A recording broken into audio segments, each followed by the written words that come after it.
Sama sekali zong, nggak ada harapan lagi sudah seperti ini. Begini saya ditarik ini, jatuh ngantem kayak itu.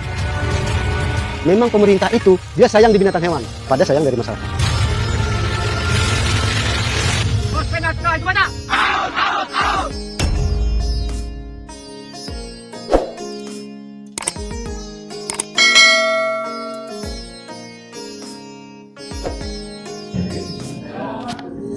Saya baru 2 bulan berada di Kabupaten Tegal. Baru 2 bulan 1 minggu berarti hari ini.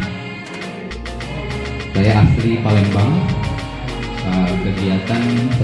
Kegiatan di Tegal ya dampingi teman-teman di UPS itu diskusi di kelas. Kenalan dari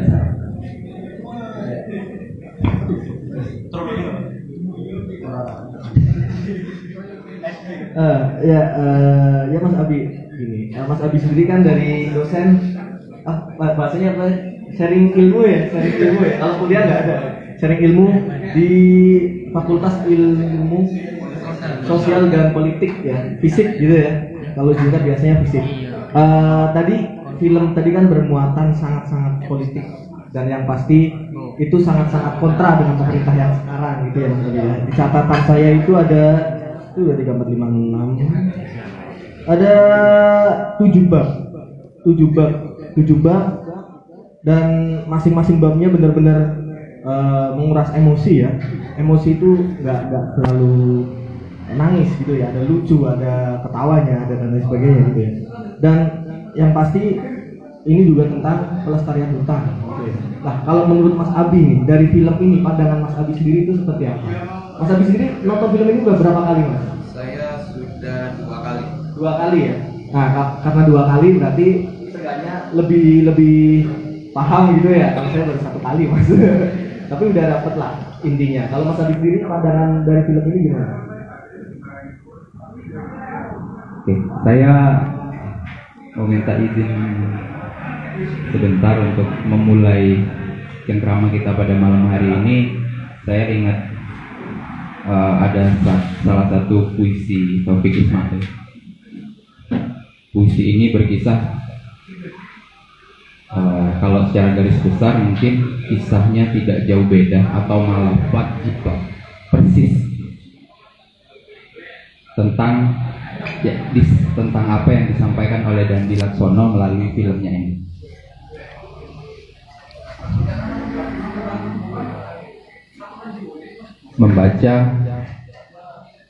Membaca tanda-tanda.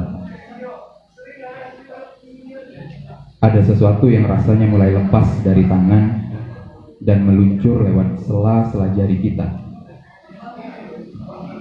Ada sesuatu yang mulanya tak begitu jelas, tapi kini kita mulai merasakannya. Kita saksikan udara abu-abu warnanya. Kita saksikan air danau semakin surut jadinya. Burung-burung kecil tak lagi berkicau di pagi hari. Hutan kehilangan ranting, ranting kehilangan daun, daun kehilangan dahan, dahan kehilangan hutan. Kita saksikan zat asam di desak karbon dioksida itu menggilas paru-paru. Kita saksikan gunung membawa abu, abu membawa batu, batu membawa lindu, lindu membawa longsor, longsor membawa air, air membawa banjir, air mata. Kita telah saksikan 1000 tanda-tanda. Bisakah kita membaca tanda-tanda? Kami telah membaca gempa, kami telah disapu banjir, kami telah dihalau api dan hama, kami telah dihujani abu dan batu. Tuhan, beri kami kearifan untuk membaca tanda-tanda. Karena ada sesuatu yang rasanya mulai lepas dari tangan, kemudian meluncur lewat sela-sela jari kita. Karena ada sesuatu yang mulanya tak begitu jelas, tapi kini kami mulai merindukannya. Taufik Ismail, Jakarta 1992.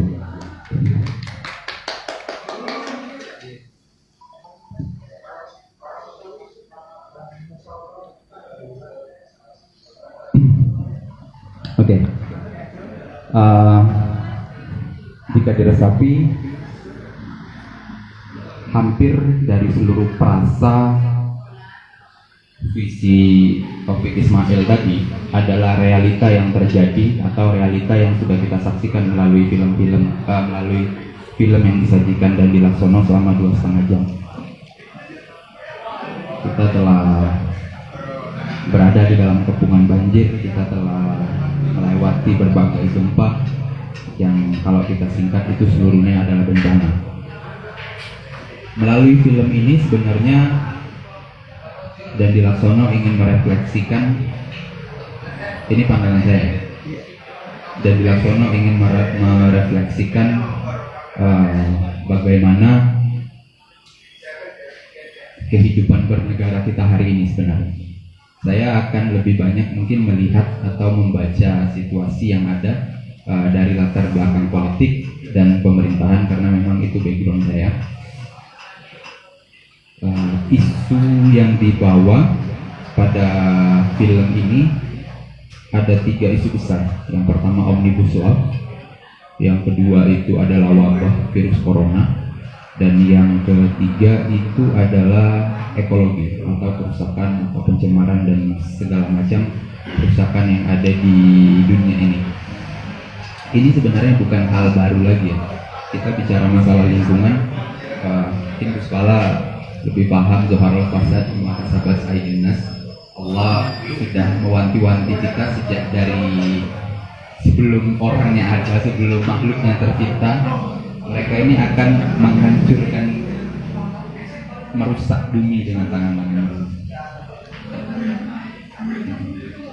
Bicara masalah lingkungan, sebenarnya ini masalah multidimensional atau melibatkan banyak sekali pihak atau kalangan. Kerusakan ekologi yang terjadi di Indonesia hampir 10 tahun terakhir sangat masif ya. Hutan habis, pencemaran lingkungan di mana-mana. Kemudian dampaknya yang membayar mahal adalah kita manusia. Latar belakang tempat kejadian film ini 2 pulau besar yang ada di Indonesia. Yang pertama Kalimantan dan yang kedua adalah Sumatera. Kalimantan itu 70%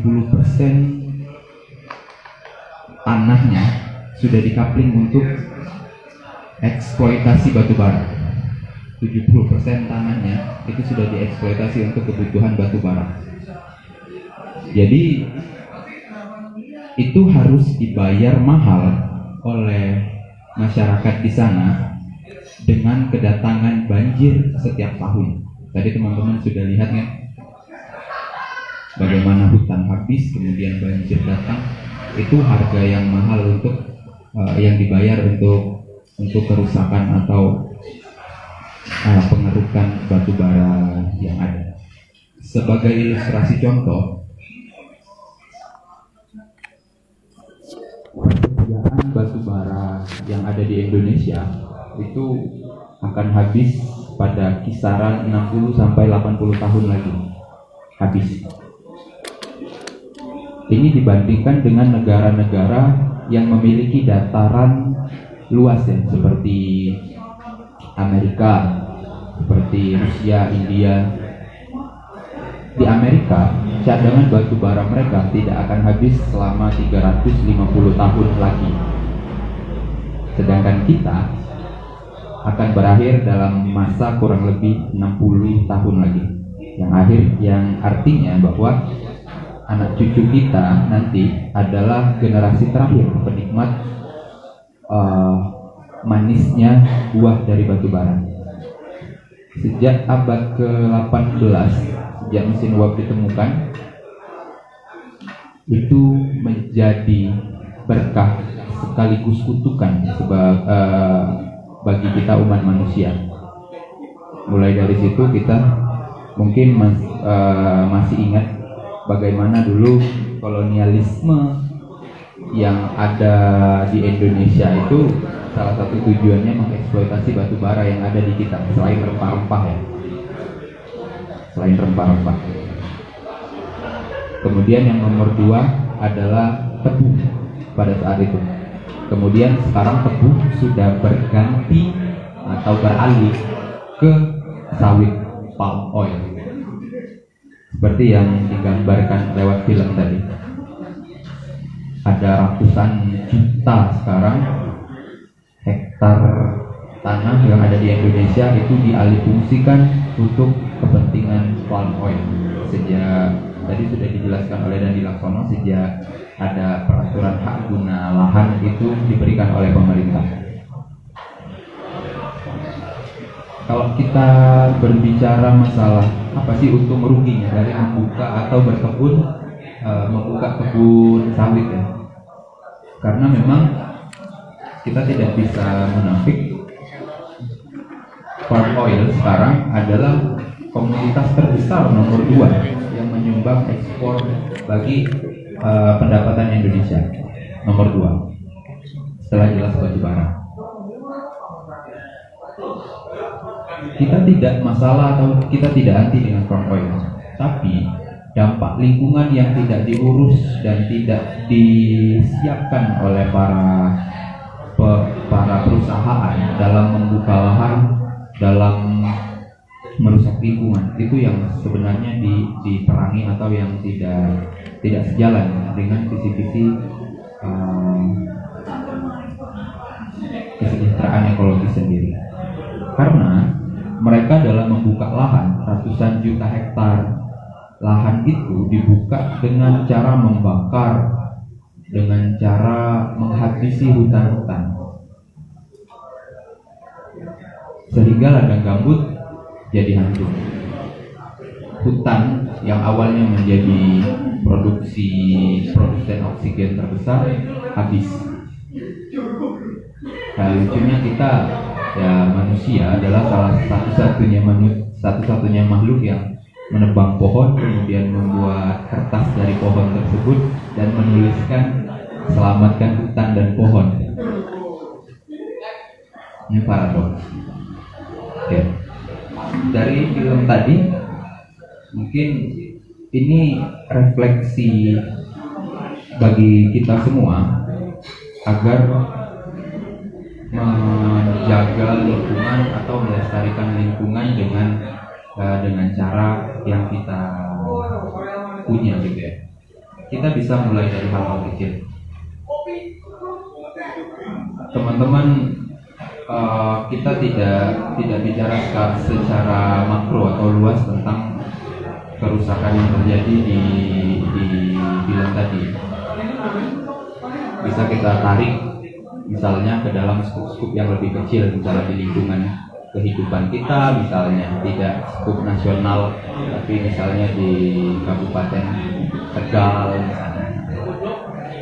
Film ini adalah tesis dari Dandi Laksono untuk kita merefleksikan bagaimana keadaan sosial, budaya, masyarakat yang ada di Indonesia dengan segala paradoks dan masalah yang ada di dalamnya. Antitesisnya adalah perkumpulan kita pada malam hari ini. Kita kumpul untuk mendiskusikan, kita kumpul untuk membahas, kita kumpul untuk adu gagasan, kita kumpul untuk mencari solusi terbaik. Kemudian antitesisnya adalah kegiatan kita setelah ini. Apa yang kita hasilkan pada malam hari ini harus diejawantakan, harus memiliki kegiatan real gitu ya, direalisasikan, bahasanya harus direalisasikan.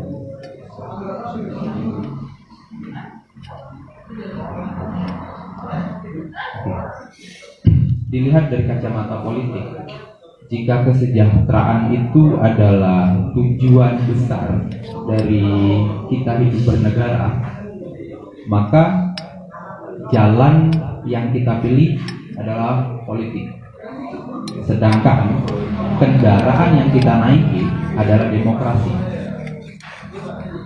Namun sayang, rasanya tujuan yang sudah mulia tersebut agak pesimis rasanya dapat dijangkau atau dapat sama-sama kita nikmati jika kendaraan sekarang yang kita tumpangi atas nama demokrasi ini diperkosa habis-habisan, karena banyak masalah yang hadir.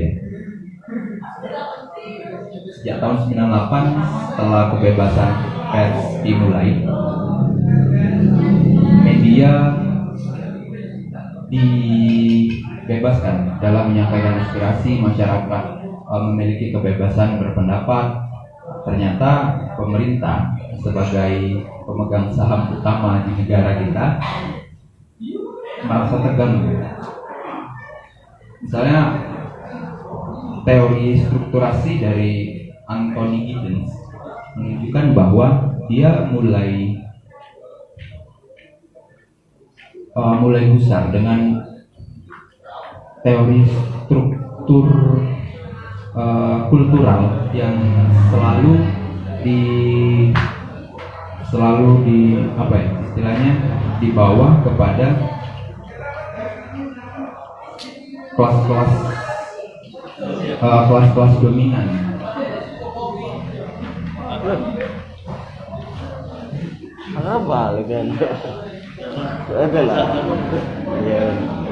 Sebenarnya teori struktur fungsional itu terjebak pada pandangan naturalistik dengan konstruksisme fenomenologis yang berakhir pada imperialisme.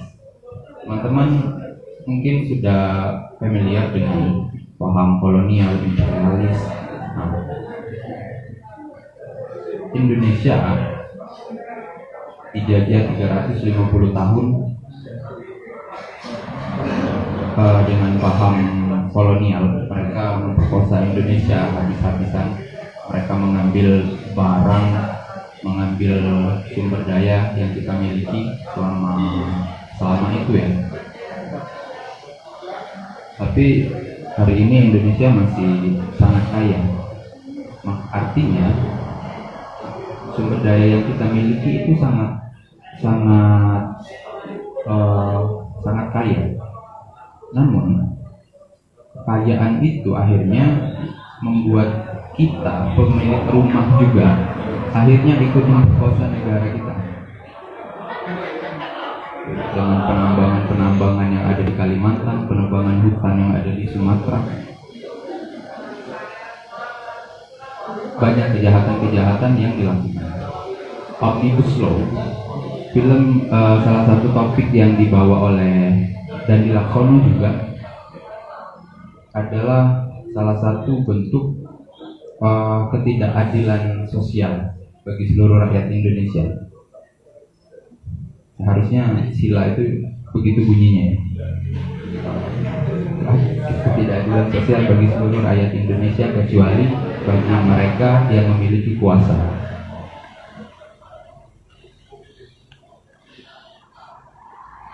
Kalau kita bicara masalah bahayanya, dari banyak kejadian tersebut, yang paling menderita adalah masyarakat atau orang-orang kecil sendiri. Tambang setelah digali, setelah habis, mereka hanya meninggalkan lubang-lubang galian yang tidak direklamasi. Menurut banyak data yang mengungkap bahwa setelah perusahaan itu lari dari tempat pengurukan tambang, itu banyak masyarakat meninggal dunia, terutama anak-anak kecil, karena tenggelam di bekas galian tersebut. Janji awalnya dulu mereka akan mereklamasi itu menjadi tempat-tempat wisata alternatif, tempat-tempat pariwisata yang bisa mendatangkan ekonomi bagi masyarakat setempat. Tapi akhirnya setelah mereka mendapat keuntungan dari batu bara, mereka hilang begitu saja. Ada 18 triliun hutang perusahaan yang ada di Indonesia yang itu harus dibayarkan sebenarnya, namanya juga hutang, tapi cuman 1% yang dibayarkan. Karena apa? Karena 52% seperti yang teman-teman lihat tadi datanya yang ditampilkan oleh Dandi Laksono adalah pemegang kuasa atau pengambil kebijakan yang ada di Indonesia. Ada satu teori fork barrel politik, politik gentong babi itu, artinya mereka memanfaatkan kekuasaan mereka untuk kepentingan pribadi. Dan ini ternyata masih sangat relevan dengan kejadian hari ini. 52% orang yang ada di parlemen mengambil keputusan yang mengkhianati rakyat, saya rasa, demi keuntungan pribadi dan korporasi mereka. Itu ya.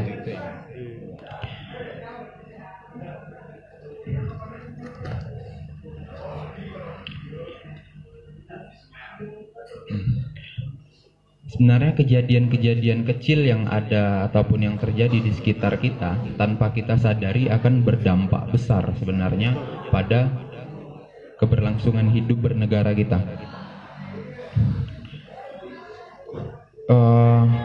Mungkin ada yang pernah dengar butterfly effect atau efek yang dihasilkan, teorinya siapa, lupa. Teori ini mengatakan bahwa kepak kupu-kupu yang dihasilkan di hutan Amazon akan memicu tornado di Amerika Serikat.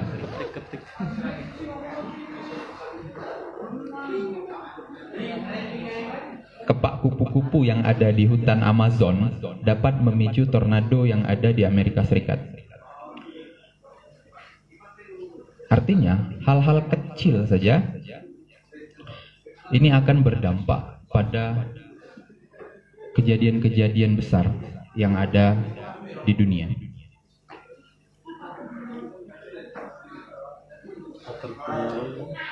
Hal inilah mungkin saya rasa gagal dipahami oleh banyak politisi kita, banyak pejabat kita, bahwa hal-hal kecil itu akan berdampak besar.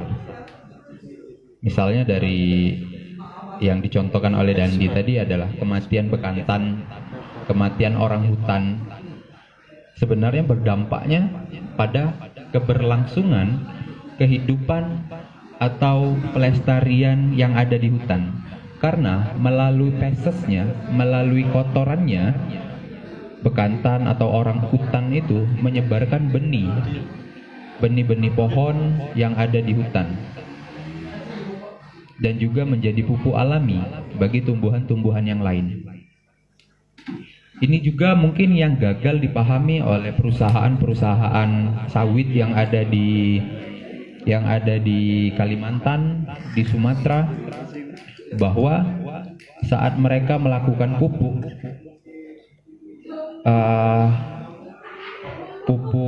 seperti pestisida, setelah mereka semaikan, hujan datang, kimianya akan ikut mencemari sungai yang ada di sekeliling perkebunan tersebut. Akhirnya apa? Akhirnya hayati yang ada di sungai tersebut, entah ikan-ikan kecil atau sejenisnya, ikut mati, ikut punah. Akhirnya apa? Misalnya predator yang ada di dalam lingkungan ekosistem itu tidak lagi mendapatkan makanan yang cukup, sehingga predator tersebut lari ke kampung, ke kawasan yang tidak semestinya mereka berada di situ. Misalnya ada ular yang tiba-tiba di pemukiman warga, ada hewan buas yang kemudian ada di warga. Itu karena apa? Karena ekosistemnya sudah rusak oleh hal-hal kecil. Ini yang gagal dipahami mungkin oleh para pelaku perusahaan. Akhirnya restorasi digembor-gemborkan sebagai salah satu jurus untuk mengembalikan hutan untuk mengembalikan kehidupan yang hijau. Tadi Basuki, kita lihat dari drone tadi, hutan sekecil itu, kecil ya kalau misalnya kita lihat dari skup atau luas wilayah yang ada di Kalimantan dengan segala kerusakan yang ada di sekelilingnya.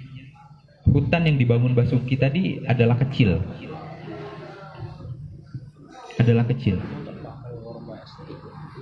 Tapi ya dari hal-hal kecil inilah mungkin nanti akan bisa menjadi hal-hal yang besar. Butterfly effect. Mungkin ini juga berlaku pada undang-undang Omnibus Law.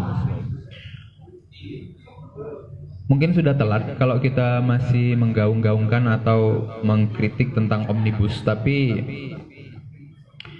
tapi memang harus dipahami bersama bahwa undang-undang ini cepat atau lambat akan dirasakan juga oleh kita angkatan-angkatan pekerja, mahasiswa, buruh yang sekarang bekerja. Omnibus itu sebagai sebuah teori atau sebagai sebuah sistem perundangan baik.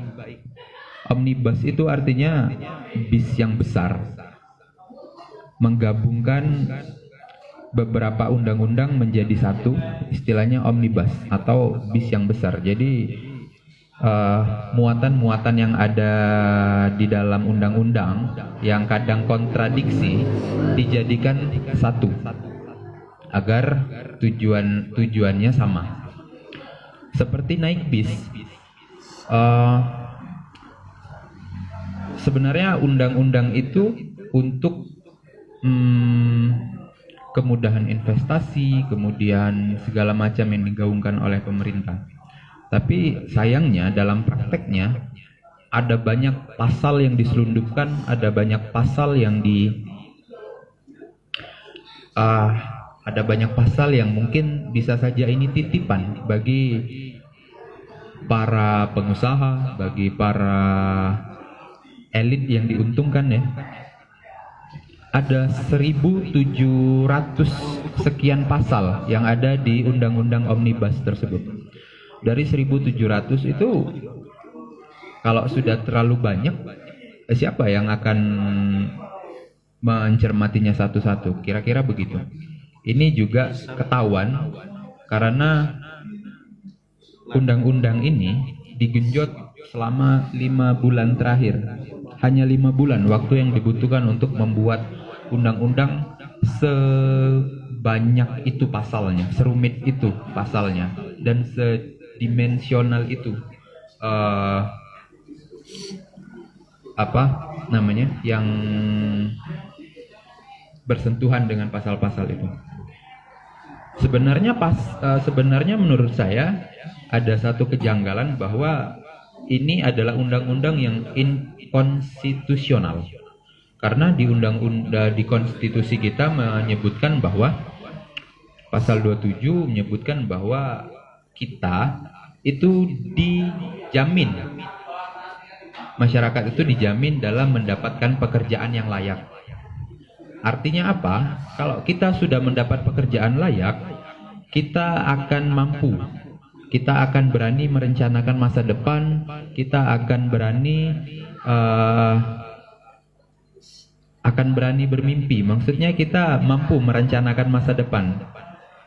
Tidak easy hiring, easy firing.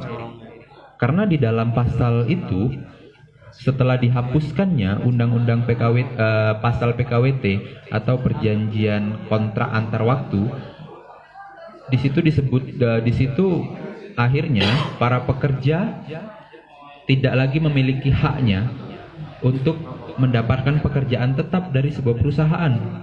Di undang-undang ketenagakerjaan sebelumnya, misalnya disebutkan kalau teman-teman bekerja di sebuah perusahaan dengan waktu 2 tahun berturut-turut, di tahun ketiga maka teman-teman wajib untuk diangkat menjadi pegawai tetap. Sebenarnya praktek ini juga sudah disiasati oleh banyak pegawai pemerintah daerah Kalau misalnya teman-teman dengar atau tahu teman-teman yang kerja di daerah honorer gitu ya, setelah 1 tahun kerja atau 2 tahun kerja, kontrak mereka akan diputus. Kemudian akan dikontrak ulang setelah 3 bulan berikutnya untuk menyiasati undang-undang tersebut. Tapi mereka melalui undang-undang omnibus ini mereka tidak perlu lagi menyiasati itu karena memang sudah dilegalkan oleh undang-undang, oleh pemerintah. Jadi para pekerja kita, buruh kita akhirnya sifatnya easy hiring, easy firing, mudah diangkat atau mudah dipekerjakan, tapi juga mudah dipecat. Inkonstitusional menurut saya. Sebenarnya ada banyak pasal yang bertentangan ya dengan banyak semangat yang dibawa konstitusi sendiri.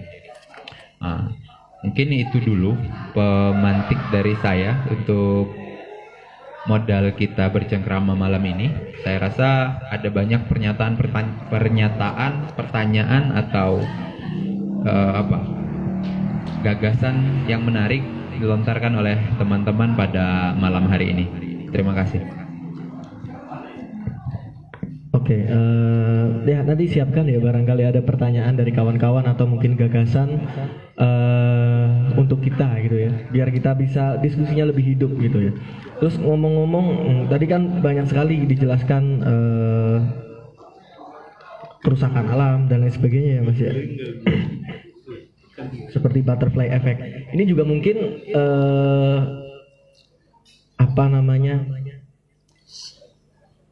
bencana-bencana ini juga termasuk butterfly effect, cuman yang negatif gitu berarti Mas. Kalau dari saya sendiri, saya ingin bertanya seperti ini. Apa yang harus kita lakukan ketika Omnibus Law sudah disahkan, walaupun dengan kelucuan halaman-halaman yang macam-macam gitu ya, dan sekarang sudah deal, apa yang harus kita lakukan gitu. Sementara kita ini dari banyak Mas, ada komunitas penggiat lingkungan juga, saya sendiri penggiat lingkungan, lalu ada juga banyak yang udah kita kerjakan dari konservasi kita sendiri, yang kecil-kecil, walaupun kita kecil gitu ya, tanam pohon, bersih pantai dan lain sebagainya gitu kan. Kebetulan juga di sini kita juga dapat ada masalah di hutan kita sendiri di Tegal, di Gunung Slamet gitu ya. Ada PT SAE untuk katanya untuk mencari PLTPB gitu. PLTPB benar, PLTPB gitu. Nah, apa yang harus kita lakukan gitu? Sementara kita sendiri di sini mungkin sering gitu ya, lihat TV atau lihat berita, entah itu dari YouTube, entah itu dari Instagram gitu ya. Awam gitu kita tentang politik, tentang pemerintahan. Apakah ada salah satu cara gitu yang legal gitu ya? Kita jangan pakai acara kekerasan gitu ya. Yang cara yang legal gitu. Barangkali dari Bapak dosen bisa mengarahkan gitu dari kita biar mending gini gitu. Silakan Pak. Ada teman yang lain mungkin? Belum. Oke. Tadi sudah kita singgung ya, kayak misalnya butterfly effect itu bisa kita maknai dengan kegiatan atau kejadian yang positif atau negatif. Menurut saya, butterfly effect positif juga bisa kita lakukan di sini. Dengan kegiatan teman-teman menanam pohon, bersih-bersih lingkungan, itu adalah sebuah kegiatan mungkin kecil ya. Mungkin kecil skalanya. Tapi saya yakin itu akan membawa dampak, akan membawa perubahan yang besar kalau dilakukan terus-menerus, konsisten gitu ya. Nah, untuk ditanya kalau bagaimana cara kita misalnya mengadvokasi berarti ya. Mengadvokasi kegiatan-kegiatan yang kita anggap merusak lingkungan yang ada di sekitar kita. Sebenarnya secara legal atau konstitusional, jelas ada banyak cara ya. Misalnya kalau mereka membuat peraturan, kita bisa gugat itu sebenarnya secara konstitusional juga ke Mahkamah Agung. Tapi saya rasa ini juga sangat berat ya. Berat. Dan akhirnya yang kita lakukan adalah kegiatan-kegiatan kecil ini yang bisa kita lakukan dalam menyelamatkan lingkungan hidup kita. Ya, kita mulai dari diri sendiri. Misalnya dalam mengurangi pemanasan global, emisi yang dihasilkan oleh pabrik, oleh kendaraan, oleh banyak perusahaan misalnya. Dalam menguranginya mungkin kita bisa mulai mengurangi penggunaan kendaraan bermotor misalnya, atau mungkin cewek-cewek bisa mengatasnamakan pemanasan global, memanfaatkan pacarnya untuk antar jemput misalnya. Dalilnya yaitu agar emisi berkurang. Kalau misalnya dia juga jalan bawa motor ya Mbak ya, akan ada 2 motor yang berjalan menghasilkan emisi yang lumayan besar. Nah, tapi kalau misalnya 1 motor yang berjalan ditumpangi oleh 2 orang, maka emisi yang dikeluarkan akan kecil. Dalilnya itu. Hal-hal semacam itu. Misalnya mulai menanam banyak tanaman di sekitar rumah gitu. Nah, kalau untuk masalah prosedur kemudian yang berkaitan dengan konstitusional, saya rasa kalau sudah ada dampak yang juga berpengaruh terhadap lingkungan dan banyak orang, nah itu sudah bisa teman-teman mulai untuk di blow up. Di blow up bagaimana sih caranya sekarang? Kita, teman-teman milenial itu geraknya tidak cuman dari kegiatan ya. Dari kegiatan itu bisa kita alihkan ke media sosial. Media sosial sekarang tidak lagi menjadi media untuk pamer. Kita lihat bagaimana contohnya Dandi Laksono memanfaatkan YouTube dalam menyebarkan informasinya yang dia temui di seluruh belahan Indonesia, mulai dari Aceh, sampai ke Papua. Sebenarnya media sosial yang teman-teman miliki kalau mampu dimanfaatkan dengan baik akan juga berdampak besar terhadap lingkungan-lingkungan yang ada. Itu ya. Pemanfaatan sosial media. Saya rasa akan berdampak besar karena di 5.0 kita sekarang artinya connecting people. Jadi semua orang itu bisa terhubung. Teman-teman mungkin dulu sebelum zaman semasif sekarang informasi dan teknologi, untuk menyampaikan argumen atau keluh kesahnya terhadap pemimpin itu sangat sulit. Tapi kalau memang basis datanya ada, teman-teman sudah melakukan hal yang benar melalui media sosial, teman-teman bisa langsung menyampaikan itu. Sekarang kepala daerah mana yang tidak memiliki akun Facebook? Organisasi perangkat daerah mana yang tidak memiliki Instagram? Atau bahkan tokoh-tokoh masyarakat dan tokoh-tokoh politik mana sekarang yang tidak main sosial media? Mungkin kalau kita berkaca secara nasional, kecil mungkin masalah-masalah yang ada di Kabupaten Tegal, yang ada di Pesarean, atau yang dilakukan oleh PT saya yang ada di sini. Tapi kalau kita bisa menyampaikannya dengan elegan, kita tahu caranya, seperti yang kita bahas tadi, butterfly effect, akan berdampak besar kalau ini dibiarkan terus-menerus. Saya rasa pemerintah juga akan mendengar. Begitu. Oke, berarti apa ya bahasanya ya? Pemantik-pemantik kecil pun kemungkinan besar juga bisa merubah pemerintahan gitu ya. Merubah kebijakan pemerintah gitu ya. Karena kita tahu pemerintah itu kan yang memiliki kebijakan, yang membuat sebuah undang-undang dan lain sebagainya. Lalu tadi Mas Abi juga ngobrolin masalah ini tahun 98 pers, dan tadi juga sempat disinggung masalah media sosial yang kita tahu sekarang sudah ada undang-undang ITE yang pertama, lalu ada polisi polisi media sosial, polisi online gitu ya bahasanya, ada polisi online. Jadi kan seenggaknya kita berarti harus memiliki data yang lengkap seperti itu. Sedangkan data yang lengkap itu kita harus carinya benar-benar wadadaw sekali gitu ya. Nah, yang media mainstream sekarang itu seperti televisi itu kan, jadi gini Mas, saya bingungnya seperti ini. Media mainstream televisi, kita tahu ibu-ibu pasti sering lihat televisi gitu, pasti lihat televisi. Kalau kita mungkin nontonnya paling YouTube ya, beli kuota YouTube, Instagram, TikTok gitu ya. Nah, sedangkan media-media mainstream yang semacam itu kita tahu sendiri, pemerintah juga memegangnya gitu ya. Bahkan sekelas dulu ada TV One yang kontra, sekarang malah ya seperti itu gitu kan. Nah, mungkin kita bisa atasi dari media sosial, bisa kita racuni anak-anak muda sekarang gitu kan. Nah, saya tergelitik di bab mana ya tadi ya, saya lupa.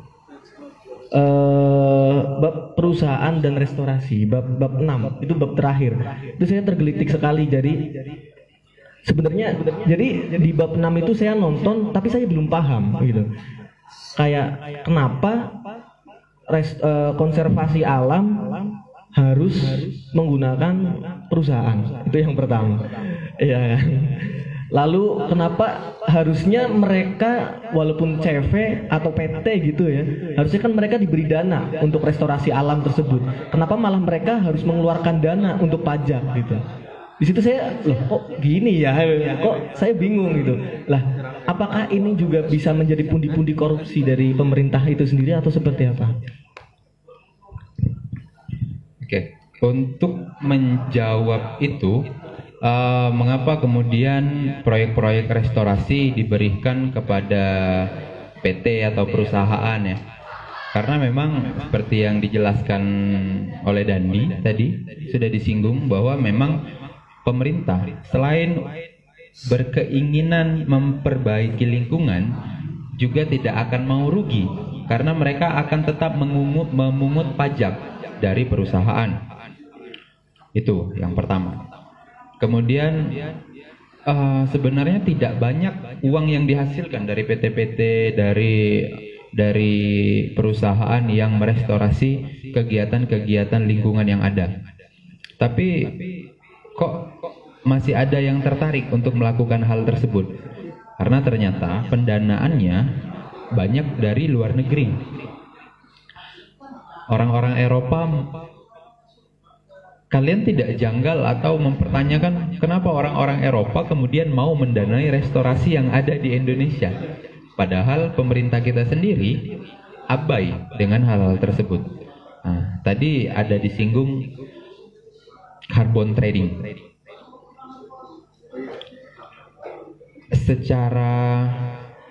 Mungkin secara sederhana, kalau misalnya terlalu sulit memahami apa carbon trading, ilustrasinya begini. Ada berapa banyak perusahaan-perusahaan multikultural yang dimiliki oleh Eropa yang ada di Indonesia? Kita bisa sebut dengan perusahaan-perusahaan besar saja, misalnya ada Adidas, ada Bayer, misalnya dari Prancis ada Unilever.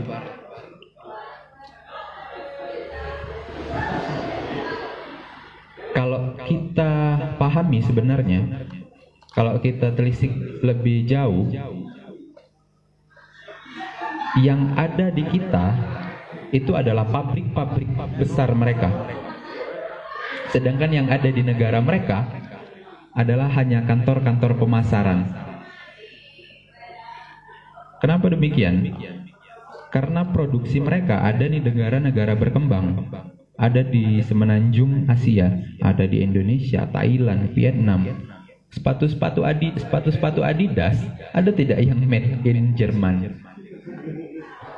Perakitannya, pembuatannya ada di Vietnam, ada di Indonesia, di Brebes, ya kan? Perusahaan itu dalam memproduksi barang jelas memproduksi juga karbon dioksida yang menguap ke permukaan bumi. Jelas mencemari lingkungan yang ada di Brebes, limbah-limbahnya.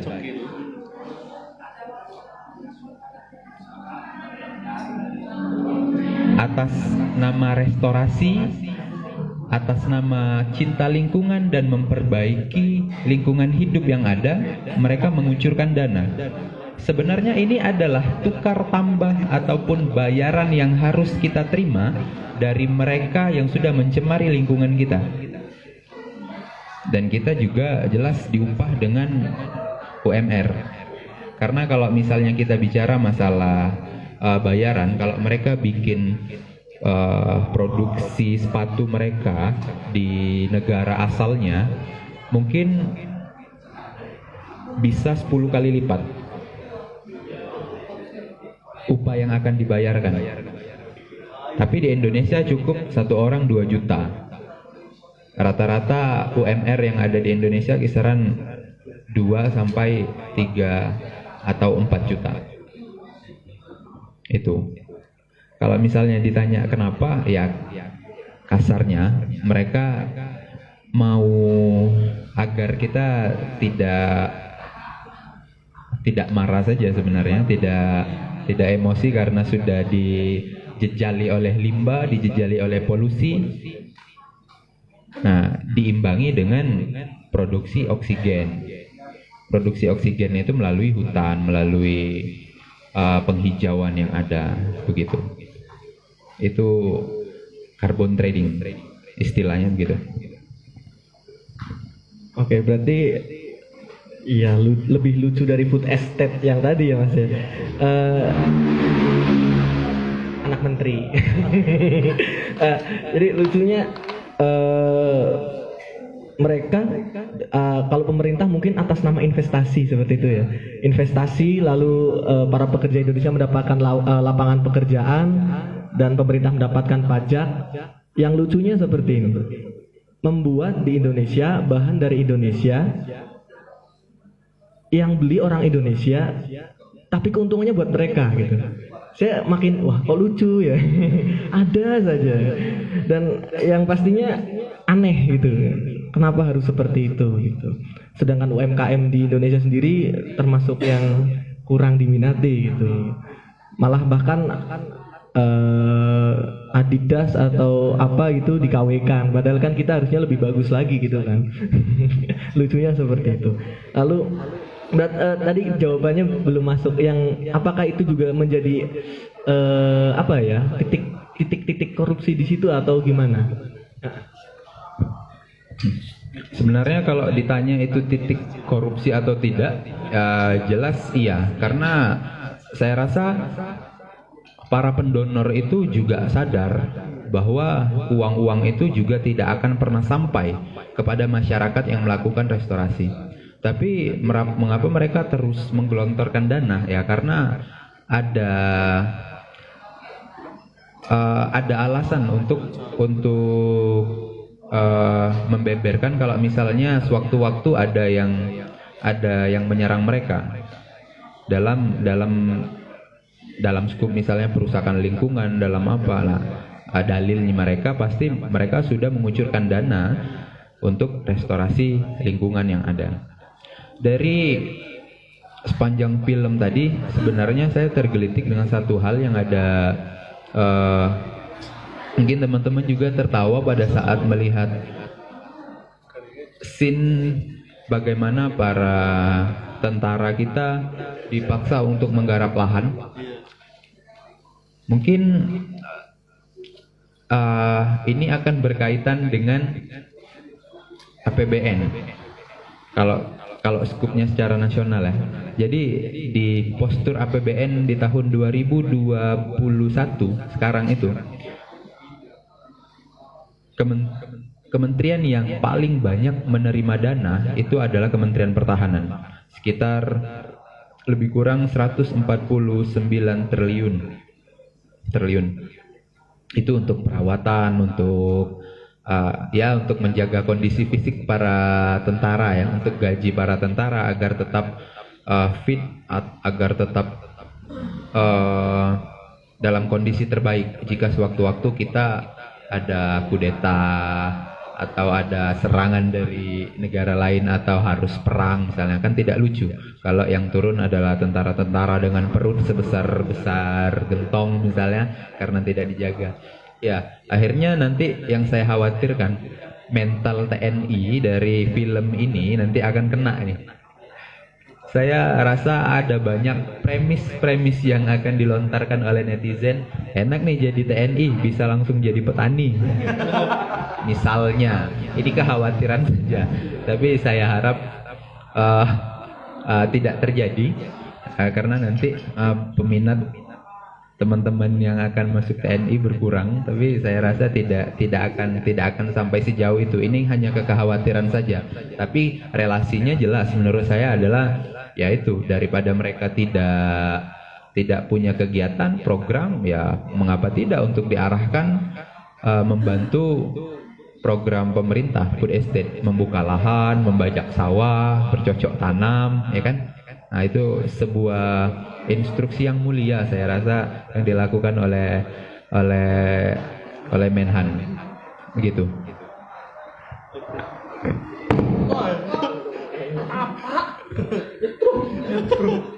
Ya salah.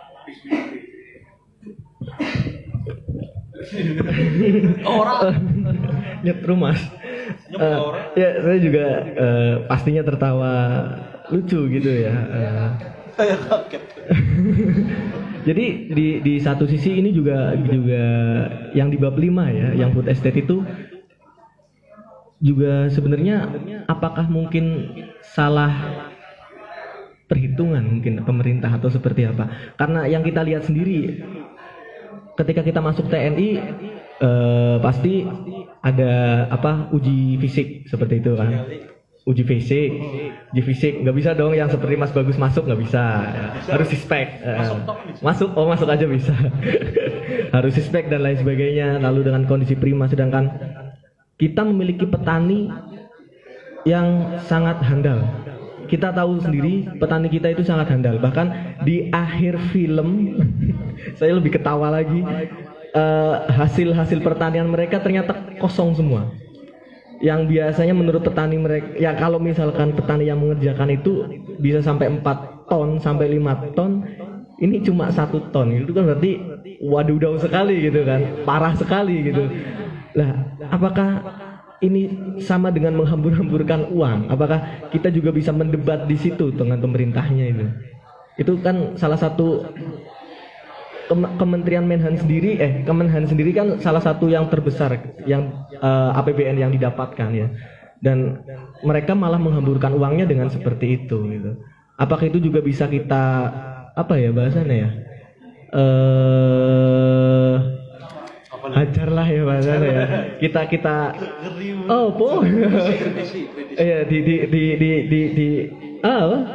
dikritisi di situ gitu. Apakah bisa seperti itu juga, Bang? Termoral mas, orang banyak Lebay ya. Tergantung amal ibadah ya. Oke. Mungkin bisa kalau kita sederhanakan, kalau pertanyaan tadi, food estate itu kira-kira kebermanfaatannya untuk pangan Indonesia sejauh apa ya? Bisa tidak kita bergantung pada ketahanan pangan atau lumbung pangan yang sudah dicita-citakan oleh pemerintah? Sebenarnya goals-nya itu ada pada tahun 2045 nanti food estate. 2045. Lahan yang sudah disiapkan, salah satu paling besar itu di daerah Sumatera Selatan, yaitu di daerah saya sendiri, di Palembang. Ada sekitar 1,7 hektar sawah yang disiapkan untuk menjadi lumbung pangan atau food estate. Secara konsep, sebenarnya saya juga tidak sepaham kalau misalnya lumbung pangan atau kegiatan-kegiatan sebesar ini dilakukan di satu titik saja.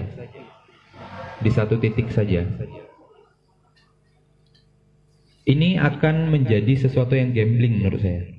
Karena kalau misalnya itu berhasil, kita bisa mengklaim keberhasilan itu ya kerja keras banyak pihak ya.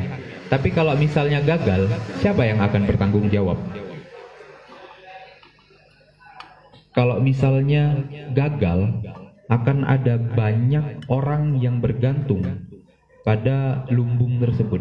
Namanya juga lumbung pangan. Kalau misalnya itu rusak,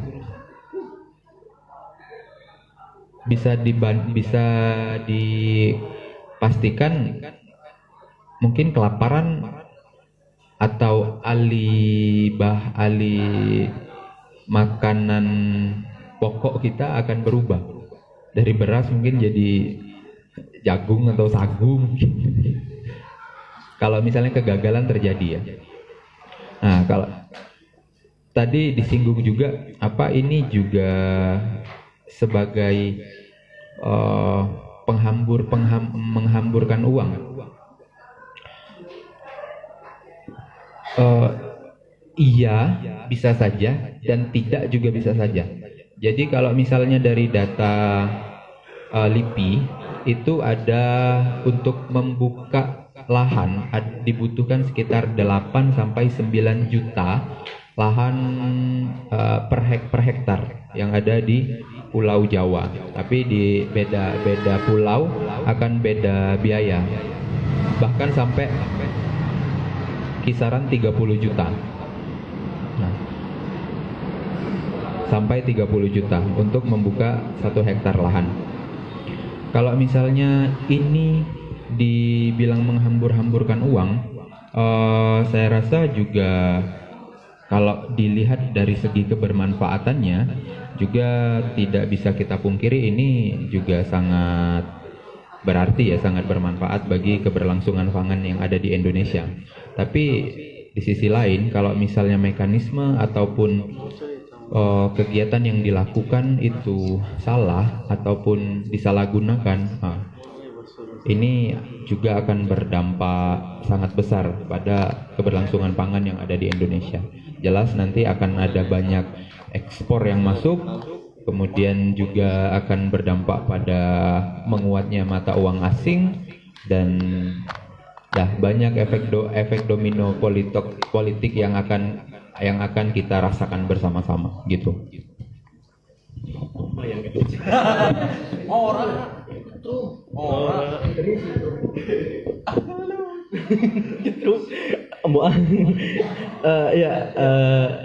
Yang mungkin sedikit saya tambahin ya Bang ya. Saya pernah dengar di YouTube nama channelnya itu Guru Gembul. Jadi sebetulnya padi sendiri itu kan tanaman hasil dari bukan asli gitu kan. Sebenarnya padi itu ya bukan padi gitu kan. Yang seperti kita makan sekarang semangka dan lain sebagainya itu kan hasil dari manusia sendiri gitu kan Bang ya. Dan dari dulu yang saya tangkap itu Indonesia itu makanan pokoknya bukan hanya beras sebenarnya. Yang saya tahu seperti itu. Dari mulai Papua ada papeda yang sekarang malah buat jajan kan, lucu kan? Makanan pokok buat jajan ya. Ada papeda, ada mungkin sagu gitu kan. Sagu ya papeda kan? Beda. Ya pokoknya itu. Ada sagu, ada jagung. Kulit. Dan apakah pemerintah setakut itu kita kehabisan bahan makanan gitu? Sedangkan kita juga dapat berita baru-baru ini ekspor beras. Berapa ton? Ya Allah goblok. Impor beras berapa juta ton aku lali. Berapa juta ton seperti itu kan. Padahal kita sendiri sudah surplus. Kita dari LIPI sendiri sudah mengeluarkan kan. Kita itu masih bisa bertahan gitu kan. Dan ternyata ekspornya masih berjalan gitu. Kenapa saya bilang ini salah satu yang menghamburkan uang ya dari situ. Kita pandemi saja itu sudah surplus beras. Yang pertama itu. Lalu yang kedua kita itu sebenarnya makanan pokok kita itu bukan beras sebenarnya. Cuman pada saat pemerintah yang lalu dipaksakan beras seperti itu kan. Itu sih yang membuat saya ini seperti menghambur-hamburkan uang. Yang pertama itu, dan yang kedua ketika membuka sebuah lahan berarti kan kita juga membuka lahan berarti juga kita mengurangi hutan juga kan. Di situ sih yang saya rasa gitu ya, yang saya rasa ya seperti itu. Mungkin sudah malam, tapi saya minta barangkali nih ada satu teman yang mau bertanya tentang Mas, ada pertanyaan, nanti bisa dijawab bareng-bareng. Barangkali ada yang bertanya, ada yang bisa jawab. Nggak harus Mas Abi dong ya, nggak harus dong. Barangkali kita bisa debat gitu, debat kusir gitu ya. Monggo Mas. Ya terus Mas, tapi nggak tahu. Orang. Saya cerita. Terima kasih. Saya menikmati betul tadi dialog antara dua manusia ya. Yang jelas dalam kacamata relasi manusia dengan alam, beliau berdua sudah pakai kacamata ekofeminisme lah. Nggak egosentrisme tapi ekofeminisme, minimal biosentrisme, bahwa kepedulian kita terhadap alam itu minimal kita rasakan sampai ke kinipan, kira-kira begitu. Yang menarik tadi sudah sampai politik, terus food estate dan sebagainya, yang menjadi beberapa shootnya Dandi Laksono. Kebetulan di tahun 2018 saya ketemu Mas Dandi di salah satu acara di pesantren ekologi pesisir di Losari. Saya diskusi, kenapa sampean begitu beraninya Mas? Ya ini nekat Mas. Gitu. 4 hari saya pernah ditahan di Mabes Polri karena membuat seksi killer itu. Jadi dampak dari seksi killer. Yang kedua, setelah 4 hari di depan kantor Watchdog katanya juga banyak orang-orang misterius lah, kira-kira begitu. Nah, security system ini sebetulnya sudah dalam diri Mas Dandi sendiri. Ini yang langka menurut saya. Mas Yoga misalnya sudah punya kekuatan penuh, tapi ketika didatangi Intel gitu, kayaknya berani atau enggak gitu. Tapi mudah-mudahan berani lah, kira begitu. Indomie telur. Nah ini saya bilang bahwa ini bagian dari jihad Mas. Jihad ekologis, bukan jihad tamrin atau jihad katedral, bukan. Jihad mabes. Saya pengen ke ini Mas Abi, eksplorasi tentang basis penghilangan kulturnya, kebudayaannya. Kita tahu di Kinipan itu ada kebudayaan tentang suku Mandau itu. Nah kalau kita refleksikan beberapa teman-teman, kita diskusikan di beberapa yang lain, dan ini saya kira saya nggak tahu ya, pasukan merah yang di beberapa YouTube yang lain itu nggak di cover di Watchdog itu sebagai sebuah kekuatan itu. Tapi nggak tahu apakah ini nggak nyambung atau enggak, saya nggak tahu. Tapi ada pasukan merah yang mencoba untuk mengeksplorasi kebudayaan di situ sebagai sebuah kekuatan. Nah kalau kita analogi soal cermai itu di Kuningan, basis kekuatan yang paling besar itu adalah ketika hilangnya Sunda Wiwitan di situ, karena hutan di Cermai itu akan kemudian dijadikan geothermal. Terus kemudian diorganisir sedemikian rupa, kiai-kiai pada ikut nerimbung, Kiai Babakan Siwaringin, Kiai Kempek dan sebagainya. Katanya juga ada The Viking dan sebagainya. Nah, saya kira bukan hanya persoalan yang sifatnya iya ya, kalau kemudian kita di skala kecil pasti kita nggak pengaruh sama sekali. Tapi kemarin kebijakan begini, Mas Abi. Kemarin ada kebijakan tentang apa? Miras ya? Iya nggak sih? Iya. Miras. Wah, sedemikian rupa kan responnya. Oh iya. Common sense yang terjadi di miras itu begitu besar. NU Muhammadiyah, apalagi komunitas itu menolak semua. Saya nggak tahu apakah yang terjadi, mereka semua menolak dan common sense sangat tinggi sekali. Ya nggak? Ini karena apa? Ada ideologi yang masuk di situ. Oh, agar misalnya miras dihalalnya pada mabuk di tengah jalan gitu. Loh, miras lebih ringan daripada bahaya ini menurut saya. Gitu.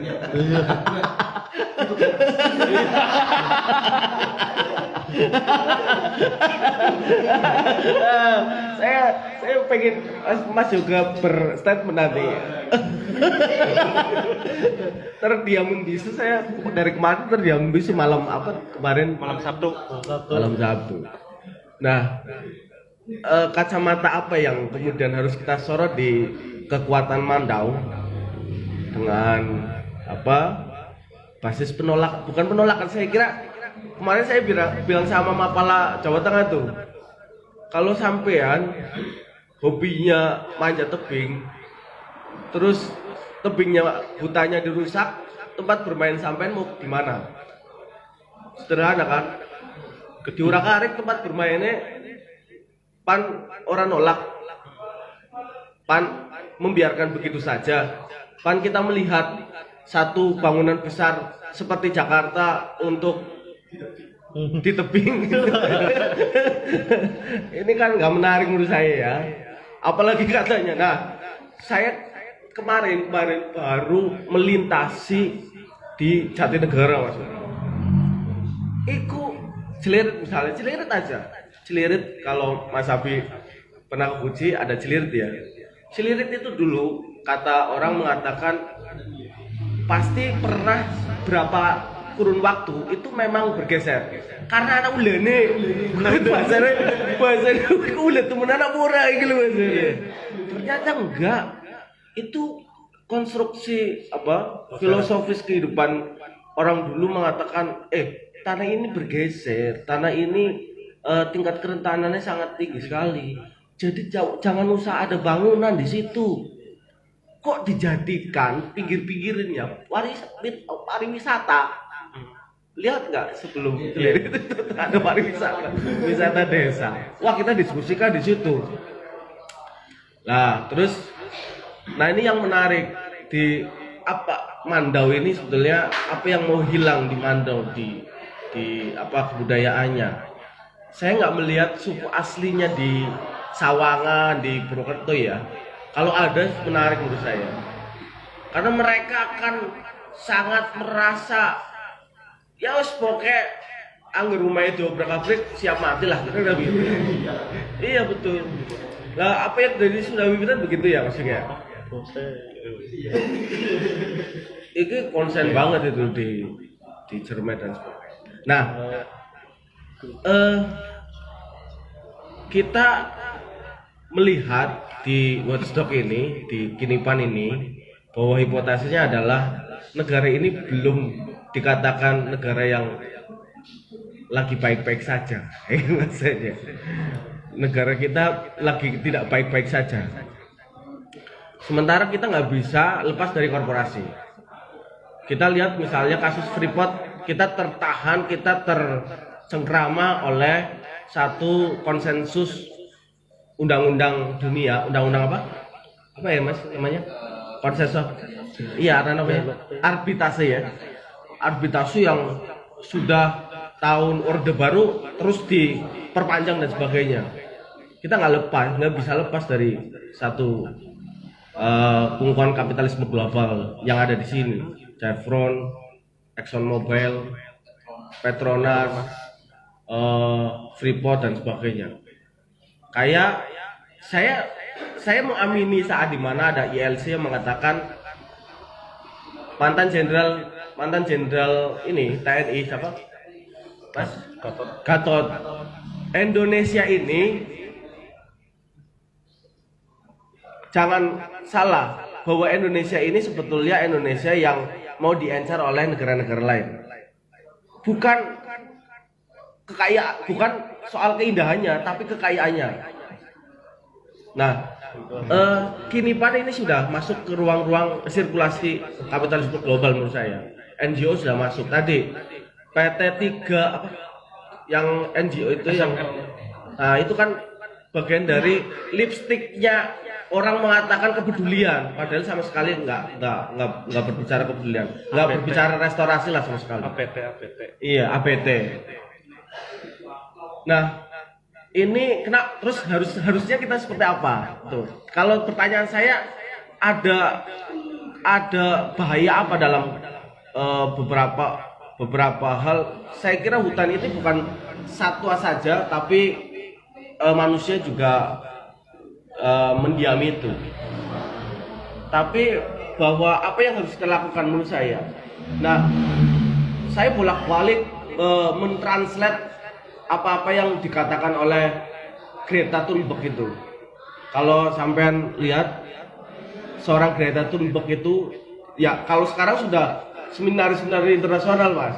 Dia diundang di beberapa ini udah bagus.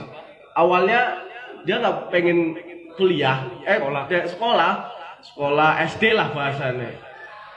Kalau sekolah saya itu kemudian menyebabkan saya akan menganiaya lingkungan, atau sekolah saya yang tidak akan peduli terhadap lingkungan. Nah, kampanye seperti ini yang saya kira menjadi common sense bersama, bahwa menjadi satu rasa bersama bahwa ketikanmu adalah senjata paling lemah, imannya kira-kira berkata apa nggak ada masalah. Belum kita lakukan secara kekuasaan, fal yughayyir biyadihnya belum, ya minimal fal yughayyir bilisanih lah, merubah cara dengan lisan tweetnya lah kira-kira gitu lah. Terus kita kalau cybercrime-nya gimana, ya kan? Saya pernah mau nulis 2 surat kabar itu, ditahan oleh wartawan saat ada kalian ramai di situ. Opini sudah saya baca, basis kekuatan masyarakat, skema skenario-nya saya bisa tulis di situ. Saya kembalikan lagi, kasihan sampean Mas. Nanti security sistemnya belum dibangun. Lah, saya sebetulnya pengen simbol-simbol begini ini menjadi security system saya gitu. Mas Abi bukan anak apa gitu kan, kita bikin apa Mas siap. Ya, saya bertemu Mas Sugi itu saat dimana kita kumpul-kumpul ya sama teman-teman PANG. Saya lihat teman-teman PANG loh begitu khusyuknya mendengarkan Mas Sugi gitu loh. Saat itu loh. Dan berhasil ke sana kan, ke PT saya. Nah ini yang terus saya kira nggak menjadi pelemahan kita terhadap itu, malah justru kalau aktivis akan selalu berani kalau ada ancaman. tinggal bagaimana ya, ancaman artinya ancaman yang mungkin sifatnya afirmasi atau konfirmasi dan sebagainya. Dan kita nggak ada masalah walaupun ya itu yang penting fact ya, fakta-fakta yang kita temukan itu ada, kita masuk ke sana. Termasuk ada perubahan tulisan di disertasi saya tentang salah satu wilayah di Kabupaten Tegal. Terima kasih. Assalamualaikum warahmatullahi wabarakatuh.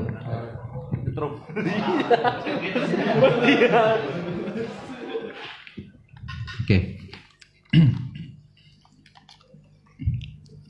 Tadi Mas Fala menanyakan tentang basis kekuatan orang-orang lokal ya. Oke. Sebenarnya secara sederhana bisa kita sorot dengan kegiatan dengan kegiatan yang ada.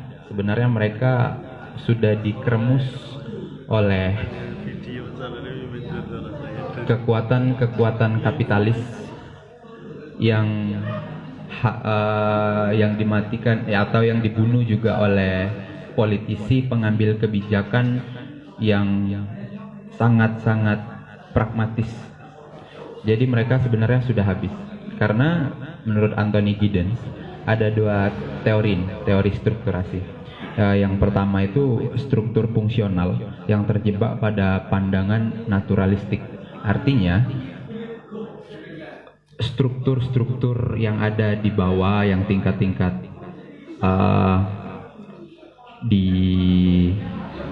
kayak di perkumpulan orang-orang Dayak segala macam, itu tuh tidak akan bisa sampai menembus kepada struktur fenomenologis yang ada di pemerintahan. Karena sederhananya begini, Mas. Mereka tidak bisa berbuat atau berkutik banyak kalau sudah berhadapan dengan kekuasaan. Karena begini, konklusinya, kalau tidak salah, semoga saya benar, kebijakan yang diambil, kemudian kegiatan yang dilaksanakan dari kacamata politik itu tidak akan berkurang, berubah atau bertambah kalau tidak menguntungkan. Kalau tidak menguntungkan. Jadi sifat politis itu bukan tukar tambah argumen, bukan tukar tambah gagasan, tapi tukar tambah keuntungan. Pragmatisme. Jadi nonsen kalau kita berbicara masalah kearifan lokal, budaya segala macam. Kalau misalnya pengambil kebijakan atau pengambil keputusan yang ada di atas itu sudah punya hasrat kapitalis dan gaya berpolitik yang pragmatis. Karena itu, politik tidak akan berubah jika ada tukar tambah gagasan atau tukar tambah pikiran, tapi akan berubah kalau ada tukar tambah kekuatan, ada tukar tambah kekuasaan. Kacau ya? Kacau. Sebenarnya tadi saya sudah menyinggung kalau misalnya politik itu adalah sebuah jalan, maka demokrasi itu dipilih sebagai kendaraan. Tapi sayangnya kendaraan kita ini diawai oleh atau supir-supir yang ugal-ugalan ya. Supir-supir bis malam nih yang bawa kendaraan demokrasi kita. Jadi agak pesimis rasanya kalau misalnya kita sampai kepada tujuan itu dengan selamat, sampai kepada tujuan itu dengan sama-sama sehat. Karena ada banyak orang yang dikorbankan, ada banyak darah yang ditumpahkan dalam menuju tujuan tersebut. Gitu Mas Pala kira-kira dari kacamata politiknya. Oke, seperti film ya. Bukannya drum. Ini salah satu cara, Mas. Ya, seperti itu ya Mas dari jawabannya. Lalu barangkali mungkin satu lagi, Mas Bay, pan ngomong orang Mas Bay. Iyalah. Mas Bay, Mas Bagus. Mas Bagus, bagus pohon. Nama dia Bagus pohon. Atau Mas Bay. Mas Bayu lah. Oke. Atau Mas Rama. Ini Mas Rama kebetulan satu komunitas sama saya. Dia anak Kopala. Dari Lampung juga. satu pulau. Mudik bareng. Dari Lampung juga. Atau barangkali ada yang lainnya mau menambahkan atau beropini, silakan lah. Raffi, nah beropini dong. LAT. Oh ini LAT apa ya? Lestari ayam teger. LAT, lau. Lestari. Oh, spektrum.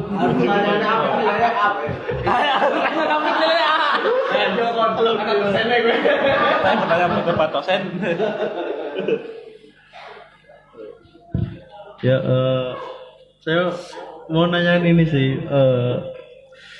Sebenarnya saya sama Mas Bagus ya udah lama pengen bikin film dokumenter ya seperti Mas Dandi. Itu dimulai dari tahun pas Seksi Killer ya. Kita mau ngangkat tentang isu-isu lingkungan di Tegal sendiri, terutama di PT SAE, terus Mas, petani dan pertambangan udang, iya semuanya tentang lingkungan lah. Nah ini kan bahaya juga kalau misal kita salah langkah ya, nasibnya bisa dipenjara atau apa. Jadi yang saya tanyakan, bagaimana sebelum kita terjun membuat dokumenter segala macam lah, itu langkah pertama kita harus apa? Apakah kita perlu izin kepolisian atau kita advokasi, ataukah kita punya backingan, harus cari backing?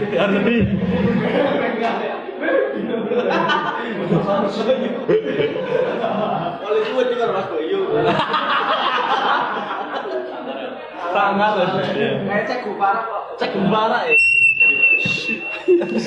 Sudah melasuk. Ya intinya seperti itulah. Takutnya kan ketika filmnya ternyata udah tayang di YouTube misal, terus kan banyak pihak-pihak yang nggak terima atau tersinggungan, nama kita yang bisa berakhir sudah nilai harus tidak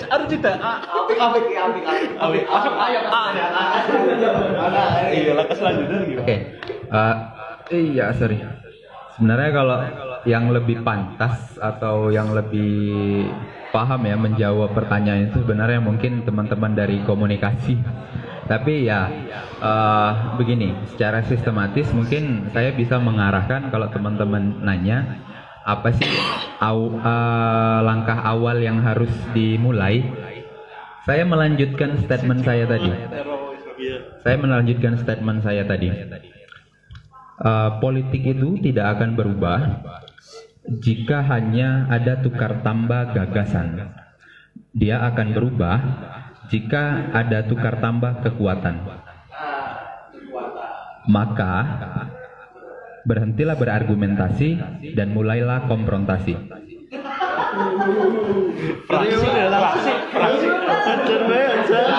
Oke. Tegal memukul. Mana tegal memukul? Nah, artinya kalau kita maknai, artinya konfrontasi di sini kan bisa berbagai macam bentuknya, termasuk membuat film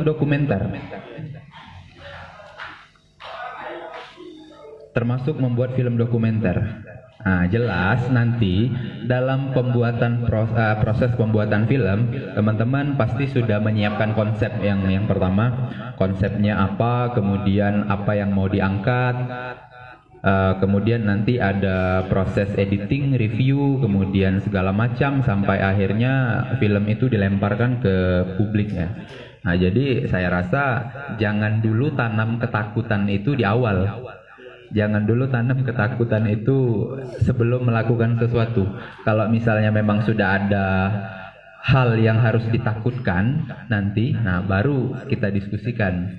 Jadi menurut saya dari sekarang konfrontasi juga harus dimulai dari membuat film tadi. Nah, ya gitu. Sikat ya. Oke, aku udah ngerti loh dengan pakai film loh. Iya, oke. Yang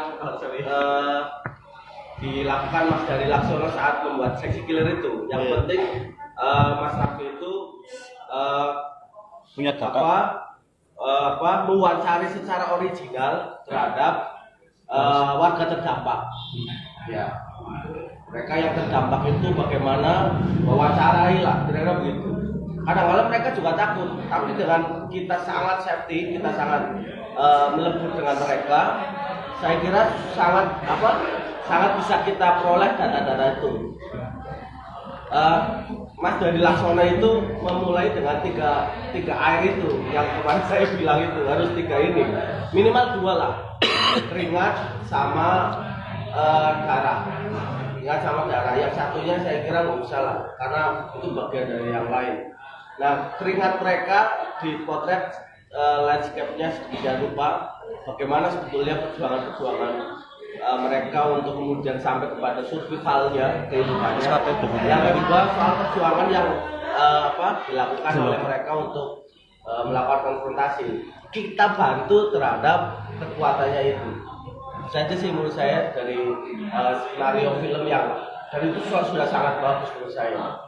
Sudah sangat bagus terhadap nilai value yang mau dibawa di dalam film dokumenter yang pergerakan mengajak Anda sekalian untuk berpikir, berzikir, dan bergerak untuk kebaikan bersama. Jangan lupa komen, subscribe, like, dan share-nya. Terima kasih.